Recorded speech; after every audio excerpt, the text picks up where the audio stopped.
Bonjour, alors aujourd'hui je vais vous parler de ma chaîne, pourquoi je l'ai créée, pourquoi j'ai eu envie de partager tout ça avec vous, d'où vient son nom aussi.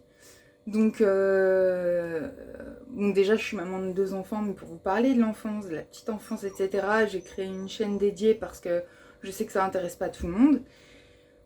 Déjà première question, avec l'espèce de petit logo, vous avez dû vous en douter, est-ce que c'est une chaîne fourre-tout? Bah oui un peu. Parce qu'en fait, j'avais envie de partager mes passions, quand j'ai des questions, pouvoir se perfectionner ensemble sur des choses que j'aime du coup. Pouvoir partager, pouvoir échanger sur toutes ces choses-là. Et j'avais envie de vous montrer. Donc pourquoi je l'ai appelé comme ça? Parce que, bon, ça va faire un peu cliché, surtout en ce moment, machin. Il y a des gens qui s'autodiagnostiquent, etc. J'entre pas dans ce débat parce que quand c'est le cas, c'est bien d'être au courant, pas parce que on va attendre plus de choses de nous. Et moi, c'est vraiment ce qui m'a le plus heurté quand j'étais plus jeune, mais plutôt pour comprendre un peu la façon dont le cerveau fonctionne. Donc, comment nos mécanismes de pensée, nos schémas de réflexion, de raisonnement, c'est une façon de raisonner différente. Alors quand j'étais petite, j'étais petite, j'étais en CM1, CM2 je crois. J'ai été diagnostiquée HPI, je vais pas rentrer dans le détail, je vais pas vous donner de chiffres. Moi ce qui m'a beaucoup amusé dans le bilan, je suis retombée dessus il y a pas longtemps, c'était que on disait que j'étais en conflit avec l'autorité et que j'aimais pas ça. Spoiler alerte, c'est toujours le cas.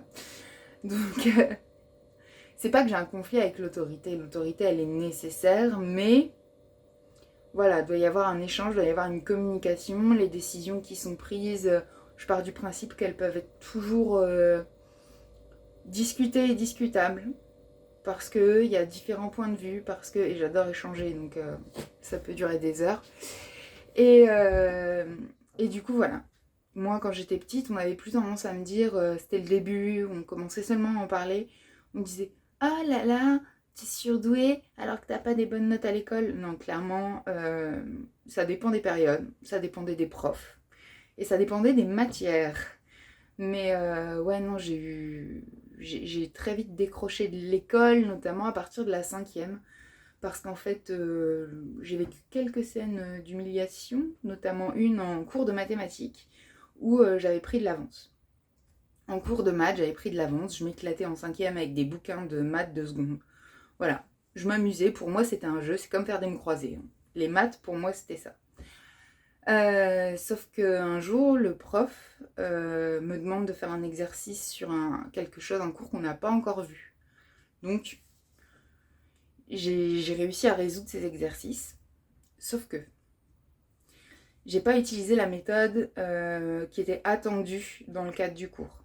Parce que j'étais allée plus loin, et puis j'ai un autre schéma de pensée et je vais utiliser les mécanismes qui, moi, me semblaient plus justes et qui me permettent d'arriver au résultat avec ce que je sais.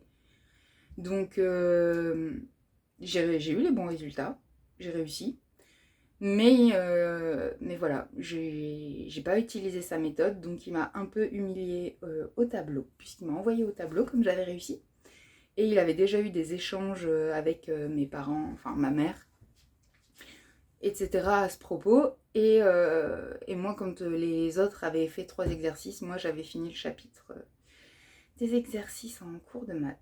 Donc c'était compliqué parce que du coup je sortais mes propres bouquins et je faisais ma sauce dans mon coin. Je faisais chier personne, hein. Au début, j'étais, euh, j'étais mignonne en cours. J'étais gentille. Moi j'étais la team cartable à roulette et lunettes. Pas forcément première de la classe, pas forcément premier rang non plus. Et après ça a commencé à se dégrader où là j'ai commencé à faire plein de bêtises. Mais bon,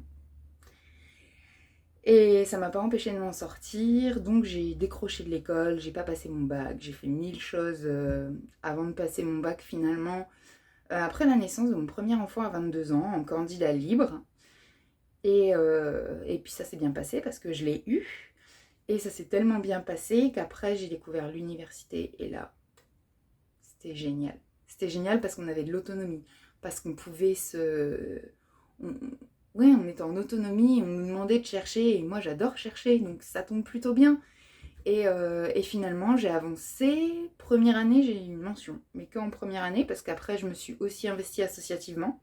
Parce que j'ai un autre gros défaut, c'est que je m'intéresse à tout, à beaucoup de choses. J'ai un sens de la justice, un sens assez aigu, donc je me sentais pour mission de défendre certaines choses dans l'intérêt des étudiants. Que ce soit les pouvoirs débattre, des projets de maquette, de tout. Donc je me suis investie associativement, je me suis investie dans les conseils. Mais ça a bien marché pour moi puisque à la fin j'ai quand même eu mon master. Non sans mal, mais j'ai eu mon master. Enfin je dis non sans mal, je vous raconterai ça plus tard. J'ai repiqué que mon master 2 parce qu'en fait c'est tombé pendant le Covid. Et pendant le Covid, j'avais les enfants à la maison et c'était compliqué. Et c'était compliqué parce qu'ils étaient petits, ils ont 17 mois d'écart. Donc quand j'étais en visio, ne serait-ce que pour mes cours, un jour je me souviens, j'ai dû faire un exposé en visio en droit constitutionnel. Et franchement, c'est ma matière préférée.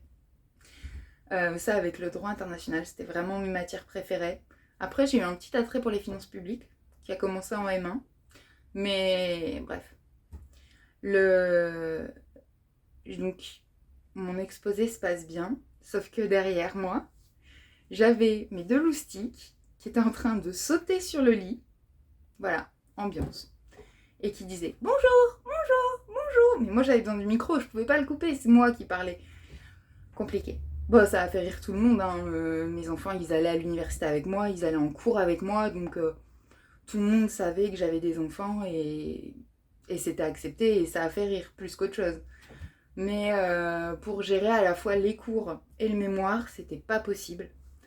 En plus, j'ai pas choisi le sujet de mémoire le plus simple, parce que j'avais choisi le rapatriement des djihadistes français et de leur famille. Voilà. Je, je sais pourquoi, hein, c'est aussi une très longue histoire. Mais du coup, j'ai pas pu faire mon mémoire pendant cette période-là. J'ai pas réussi, clairement, j'ai fait 3 pages. J'avais avancé dans mes recherches. Et en plus, ma situation personnelle, elle était très compliquée à ce moment-là. Donc, parce que je venais de me séparer du père des enfants. Et, et du coup, on m'a donné 1 an de plus pour faire mes... J'avais validé mes matières, là-dessus, pas de souci. Mais on m'a redonné 1 an de plus pour que je puisse faire mon mémoire. Et franchement, j'ai eu énormément de chance de tomber sur des enseignants très compréhensifs et, euh, et qui ont vraiment été tolérants avec moi et ma situation, qui l'ont vraiment pris en compte. Parce que je pense que c'est pas donné à tout le monde d'avoir des enseignants de cette qualité, ne serait-ce qu'en termes académiques, pédagogiques, mais aussi en termes d'humanité. Il y avait d'autres enseignants dans cette faculté qui n'avaient pas la même dimension humaine. Et j'ai eu énormément de chance de tomber sur eux, de choisir le bon master qu'on m'a accepté aussi dans ce master. Et je remercie mon doyen de l'époque qui était responsable de ce master. Et voilà.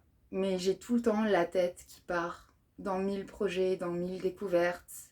Et ma plus grande frustration dans la vie, c'est de pas avoir le temps. De pas avoir la capacité et de ne pas avoir le temps et d'en être consciente, de tout apprendre. De tout apprendre et de tout découvrir. Et bah, je pense que c'est le plus dur à accepter. C'est un deuil que je pense que j'ai toujours pas fait. Et j'ai toujours envie de chercher, j'ai toujours envie de découvrir et surtout j'ai toujours envie de comprendre. Et j'ai le cerveau qui part un peu en feu d'artifice. Donc il y en a qui parlent d'une pensée arborescente, c'est-à-dire que d'un truc, je pars sur un autre truc, mais ça va me donner 1000 trucs. C'est comme dans une conversation, je peux commencer une phrase, faire 15 000 digressions et revenir à la fin, à mon point de départ, parce que je sais d'où je suis partie et je sais ma conclusion. Des fois, je la perds un peu, mais je la retrouve. Et voilà, ça c'est l'histoire de ma vie, c'est moi et je voulais partager avec vous tout ce que j'aime, donc quelque chose qui me ressemble Et je trouvais que c'était la caractéristique en fait qui me ressemblait le plus, qui allait correspondre le plus à ce qui allait se passer sur cette chaîne, que vous regardiez ou pas. Hein.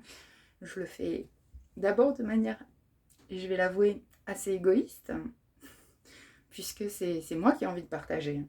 C'est moi qui ai envie de prendre le risque de m'exposer pour partager avec vous tout ce que j'aime. Tout ce que j'aime, tout ce que je découvre, tout ce que je cherche aussi. Parce que j'aime chercher sur plein de sujets et je me dis comme ça, si vous avez des pistes, on peut échanger sur les livres, on peut échanger sur plein de choses.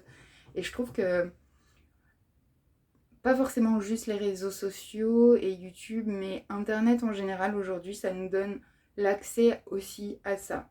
Et ça peut être une vertu.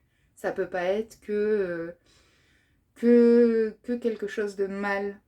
Et je veux vraiment apporter pas ma pierre, mais mon tout petit caillou pour rendre Internet un peu plus comme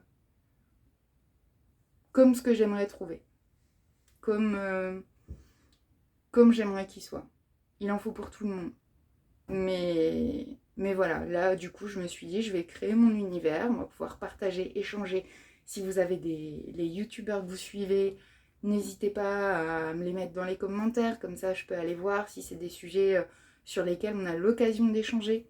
Moi j'en suis quand même quelques-uns, des connus, hein, Euh, par exemple, j'adore l'histoire, j'adore Nota Bene, j'adore le true crime, j'adore Max Sky, Victoria Charlton.